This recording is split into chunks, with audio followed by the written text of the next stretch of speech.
इन पर आज आपको कुछ नया दिखाई दे रहा होगा। ये एक इन्वेस्टर का माइंडसेट है। बेसिकली हम ये कहेंगे इन्वेस्टर का एक दिमाग है कि एक इन्वेस्टर मार्केट में किस पर्सपेक्टिव पर काम करता है। अलग अलग पर्सपेक्टिव हो सकते हैं। आप में से हो सकता है 100 व्यूअर अगर आप देख रहे हो इस वीडियो को, तो हो सकता है हर किसी का पर्सपेक्टिव अलग हो। कोई ना किसी रीजन की वजह से अपने डिसीजन लेता होगा। कोई लेता होगा टेक्निकल बेसिस पर, बहुत कम होंगे।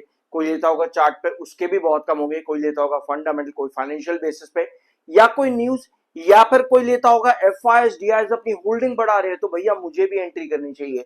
या कोई लेता होगा प्रमोटर, भैया प्रमोटर खरीदारी कर रहे हैं मतलब प्रमोटर को अपनी कंपनी पे भरोसा है। इतने सारे रीजन होते हैं मार्केट में, कोई ना कोई रीजन से अपना डिसीजन एक इन्वेस्टर लेता है। आप 100 लोग अगर आप देख रहे हो तो हो सकता है आपका पर्सपेक्टिव इनमें से किसी भी पॉइंट पर हो। अगर आपका इनमें से किसी भी पॉइंट पर पर्सपेक्टिव रहता है सिंगल पॉइंट पर, तो कमेंट बॉक्स में यस करके अपना ओपिनियन जरूर शेयर करना। लेकिन कभी भी इन सब चीजों को सिंगल पॉइंट के साथ में अपना डिसीजन कभी नहीं लेना चाहिए। हर चीज को इवैल्यूएट करो फिर डिसीजन लो। शुरुआत करते हैं इस वाले कमेंट से।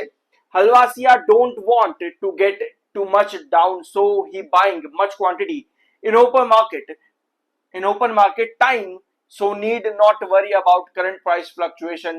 Just buy at dip and hold the position, then see portfolio values after minimum 6 months. Next आता है in the last hours volume has increased 192 lakhs. इसको तो छोड़ो, इग्नोर करते हैं ये वाला पॉइंट। अगर आप प्रमोटर की होल्डिंग बढ़ा रहे हैं, इस बेस पर काम कर रहे हो, तो शायद ये चीज आपके लिए सही तरीके से इवैल्यूएट करना जरूरी है। मैंने आप लोगों के साथ 2 दिन पहले एक वीडियो लिया था प्रमोटर होल्डिंग को लेकर के ही। मैं भी उस पॉइंट को आप लोगों के सामने समझा देता हूं। यहाँ पे आओ एक बार इस वाली स्क्रीन पर। ये वीडियो मैंने आप लोगों के साथ 2 दिन पहले लिया था, जहां पर मैंने आपके साथ डिस्कस किया था कि प्रमोटर की होल्डिंग यहाँ पर बढ़ रही है।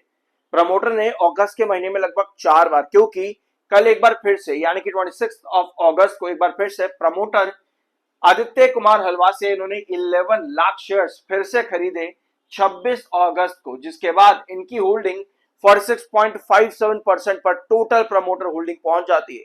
यानी कि प्रमोटर की होल्डिंग लगातार यहां पर बढ़ रही है। लेकिन एक चीज आपको पता होनी चाहिए कि अगस्त में जो इन्होंने 4 बार अपने शेयर को जो यहाँ पे बढ़ाया है, यानी अपनी होल्डिंग जो 4 बार इन्होंने इंक्रीज करी है अगस्त के महीने में, अगस्त के महीने के पहले इनके पास लगभग 44 करोड़ 76 लाख 22,150 शेयर्स ऑलरेडी इनके पोर्टफोलियो में थे। और उस पर ये धीरे धीरे करके 11 लाख 10 लाख 8 लाख 5 लाख कुछ करके क्वांटिटीज ऐड कर रहे हैं। यानी 44 करोड़, कितना करोड़ है, 44 करोड़ 76 लाख पर 11 लाख डाल दो, 5 लाख डाल दो, कितना बढ़ेगा, कितना इंपैक्ट पड़ेगा। फॉर एग्जाम्पल अगर मान लेते हैं क्यूपिड लिमिटेड मान लेते हैं, मैंने क्यूपिड के 100 रुपए पे फॉर एग्जाम्पल लेते हैं, मैंने 1000 शेयर ले रखे हैं क्यूपिड लिमिटेड के। फॉर एग्जाम्पल 100 रुपए के रेट पर मैंने 1000 शेयर ले रखे हैं। अब क्यूपिड लिमिटेड ऊपर पहुंच चुका है, लगभग जो भी उसका प्राइस समय 270 280 के बीच में यहां पर है। और अब मैं क्या करूं, जब मैंने 100 रुपए पे था 1000 शेयर खरीदे थे, अब भैया 270 80 के बीच में मैं 10 शेयर खरीद रहा हूं, 5 शेयर खरीद ले रहा हूं, 20 शेयर खरीद ले रहा हूं। तो भैया 1000 क्वांटिटी पर आप 5 शेयर मारोगे फेंक के, आप 10 शेयर फेंक के मारोगे, 20 शेयर फेंक के मारोगे, क्या इंपैक्ट पड़ेगा? कुछ नहीं। हो सकता है आपकी 100 रुपए की जो बाइंग हो वो एवरेज करते करते करते 110 रुपए पर आ जाए, 105 रुपए पर, है ना। यही होगा, इससे ज्यादा क्या इंपैक्ट पड़ जाएगा। तो बिल्कुल ऐसा ही यहाँ पर आदित्य कुमार हलवासिया के साथ भी है। ये खरीदारी तो कर रहे हैं, लेकिन जो इनके पास ऑलरेडी एग्जिस्टिंग है वो बहुत नीचे है। तो ऐसी सिचुएशन पर चाहे इस पे 1 लाख फेंक के मारे या 11 लाख फेंक के मारे, इतना बड़ा इंपैक्ट नहीं पड़ रहा है। दैट मीन्स कि ये प्रॉफिट पर है ही है। तो अगर आप इनके बेसिस पर डिसीजन ले रहे हो कि ये भी खरीद रहे हैं और वो भी प्रेजेंट प्राइस पर, तो दैट डजंट मीन कि प्रेजेंट प्राइस पर इनकी बाइंग आ जाएगी। समझ रहे हो? दैट मीन्स कि अगर यहां से गिरावट भी आ जाए तो भी इनको कोई बड़ा फर्क नहीं पड़ रहा है, क्योंकि सिर्फ क्वांटिटी ऐड कर रहे हैं, कोई बड़ा अमाउंट ये ऐड नहीं कर रहे। क्योंकि बड़ा अमाउंट, आपको ये चीज पता है, मार्केट में बड़ा पैसा लगना जरूरी है मार्केट को उठाने के लिए। ये चीज आप लोग को बहुत अच्छे से मालूम है। लेकिन फिर हम क्यों ऐसे छोटे छोटे नंबर्स के पीछे भागते हैं? देखो, मैं आपको यहाँ पर ये नहीं कह रहा कि क्यूपिड लिमिट खराब हो जाएगा, गिर जाएगा, मैं ये सब चीज नहीं कर रहा। बस आपको एक पर्सपेक्टिव बता रहा हूँ कि इन चीजों के बेसिस पर अगर आप अपने एंट्री के डिसीजन प्रोवाइड कर रहे हो तो शायद गलत हो सकता है कई बार। तो इसीलिए जो भी मैंने पॉइंट्स आपको बताया, उन सभी point, fundamental, financial, technical, chart, holding pattern, इन सबको साथ इवैल्यूएट करना जरूरी है। और अभी तक क्यूपिड लिमिटेड ने इन सबको इवैल्यूएट करके ही इतने बड़े रिटर्न दिए हैं। फाइनेंशियल को आप अकेला नहीं छोड़ सकते, फंडामेंटल, चार्ट, टेक्निकल, किसी को अकेला नहीं छोड़ सकते, क्योंकि क्यूपिड लिमिटेड, अगर आप लोगों ने कल और परसों का वीडियो भी देखा होगा तो आपको पता है 7 में परसों के दिन प्रॉफिट बुक करके नीचे की तरफ टूटा था, है ना। परसों के दिन प्रॉफिट बुक करते हुए नीचे की तरफ 7 में टूटा था, कल फिर से 7 के ऊपर की तरफ उठा।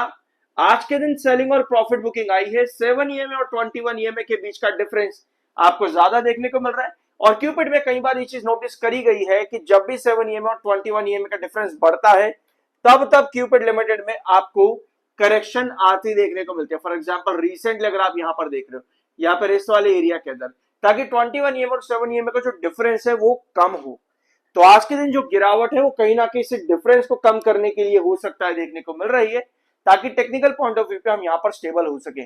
और अभी भी वही पॉइंट है, 254 हमारा बहुत क्रूशल बेस है, और 275 से लेकर के 285 ये हमारे दो important consolidation zone Cupid limited के अंदर। कुछ चेंज बड़ा यहाँ पर नहीं हुआ है, ऑल्दो आज की गिरावट 272 के आसपास या उसके आसपास ही लगभग आ गई थी, फिर वापस से दिन के आखिर में छोटी मोटी रिकवरी बनी, मतलब लगभग 5-7 रुपए रिकवर करा आज के दिन के लो से दिन के आखिर में, बहुत अच्छी रिकवरी भी करी आज के दिन में।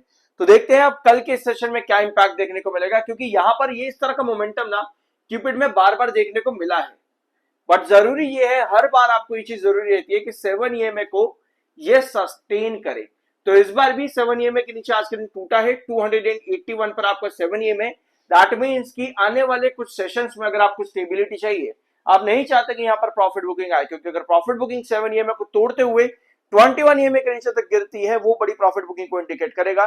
तो ऐसे में आपको चाहिए कि 7 जो कि फिलहाल आज की डेट में डेली टाइम फ्रेम पर 281 पर क्लोज हुआ है, आपको चाहिए कि डेली बेसिस पर 7 को टच करे, एग्जैक्टली जिस तरह पहले जुलाई के महीने में देखने को मिला था।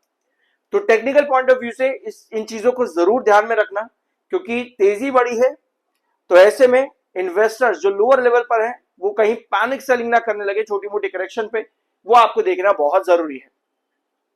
सो कल के दिन कंपनी ने अपने एजीएम के बारे में बताया, और साथ में फाइनेंशियल ईयर 26 का डाटा भी कंपनी ने रख दिया, जिसमें कंपनी ने फाइनेंशियल ईयर 29 की एक्सपेक्टेड रेवेन्यू भी बताया है। ये वैसे मैंने कल भी आप लोगों के साथ डिस्कस कर लिया था, फाइनेंशियल ईयर 29 का रेवेन्यू एक्सपेक्टेशन है कंपनी की 1500 करोड़ रुपीस तक की, फाइनेंशियल ईयर 29 से 1500 करोड़। तो एक्सपेक्टेशन बहुत बड़ी है। बाकी जो भी डिटेल्स आप स्क्रीन पर देख रहे हो ये मैंने कल आप लोगों के साथ एक्सप्लेन कर दी थी। अभी भी स्टॉक लॉन्ग टर्म एसएम1 में है, और अच्छी चीज ये है कि आज की गिरावट के बाद में टेक्निकली जो आपका एमएफआई कल तक बेरिश था वो आज न्यूट्रल हो चुका है। 68.7 पर आपका एमएफआई गिर चुका है, 66 पर आपका आरएसआई गिर चुका है। आई होप जो पॉइंट मैंने वीडियो की शुरुआत में आप लोगों के साथ डिस्कस किया था उससे आपको कुछ जानने को मिला होगा, क्योंकि आप सिर्फ और सिर्फ एक पर्सपेक्टिव पर एंट्री नहीं कर सकते कि चलो जी ऐसा हो रहा है तो चलो मैं एंट्री करता हूं, या ऐसा नहीं हो रहा चलो मैं एग्जिट कर देता हूं। मतलब जो आपका बाइंग या सेलिंग का डिसीजन है वो कभी भी एक पर्सपेक्टिव पर नहीं होना चाहिए। उसके लिए बहुत सारी चीजें आपको इवैल्यूएट करनी चाहिए ताकि डिसीजन सही निकले। और अगर हम गलत हो भी जाए ना कभी इनकेस, तो हमें एटलीस्ट एक रास्ता पता हो कि भैया मुझको अब क्या करना चाहिए।